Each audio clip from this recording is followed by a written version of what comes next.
Some things don't want to be seen. Some things exist in the spaces we ignore, watching, waiting, learning, and sometimes they let us know they're there.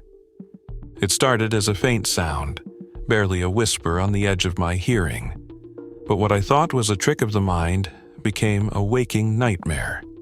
Because when something scratches at your window in the dead of night, the last thing you should do is listen. It was the summer of 2024, and my nights stretched into the early hours.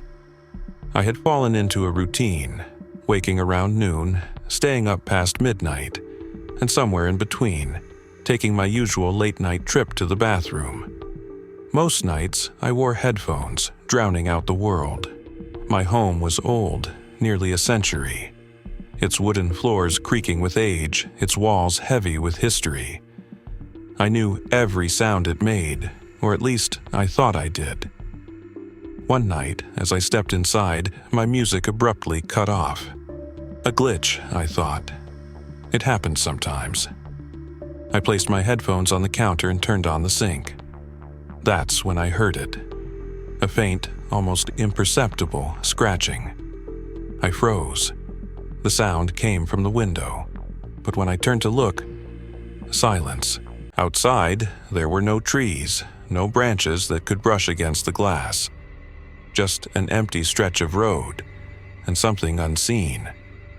I told myself it was nothing until it happened again and again. Finally, I asked my parents to check the security footage. Nothing. No movement. No sign of anything outside. But something was off. The footage was tinted blue, distorted, as if something interfered with it. That night, I was filming a simple skincare video when I caught it. My microphone picked up the scratching sound. And worse, a whisper. A whisper I hadn't heard in the moment, but was now undeniable. Days passed. I forgot about it, until one night in the shower. Steam clouded the mirror as I turned off the water, wrapping myself in a towel, and then I heard it again. This time, it was louder. Closer. My pulse pounded as I turned to face the window, expecting something. But the night beyond was empty, or so it wanted me to think. I was no longer sure I was alone in my own home. I tried to rationalize it, but deep down, I knew something unnatural was watching me. And this wasn't my first encounter. Once, driving through the Wichita Mountains, I saw something standing on the peak of an untouched ridge. A tall, motionless figure. No trails, no hikers, just endless wilderness. I turned away for barely a second, and when I looked back, it was gone, as if it had never been there. But I know what I saw. I don't know what it was, a spirit, a mimic, a skinwalker. I don't want to name it, I don't want to call it closer. But whatever it wasn't just watching, it was learning. I lost the recordings when I got a new phone, but that doesn't change what I heard, what I saw. And now, as I sit in silence, I wonder if it still watches me. If, even now, it's scratching at the window waiting for me to listen.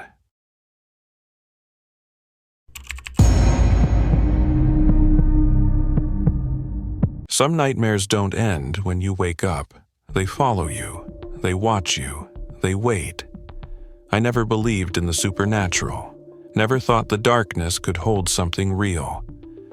But the night I set foot in that abandoned school, I realized some doors should never be opened, and some shadows are not just tricks of the light.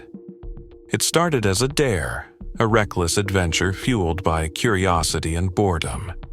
The old school had been abandoned for years, a relic of forgotten time. Local legends spoke of disappearances, whispers of something lurking in the halls, but we laughed it off. Just a story, right? That's what we thought until we stepped inside. Inside, the air was heavy, stale, suffocating. Our flashlights cut through the gloom, illuminating rows of empty desks, peeling posters, and forgotten memories.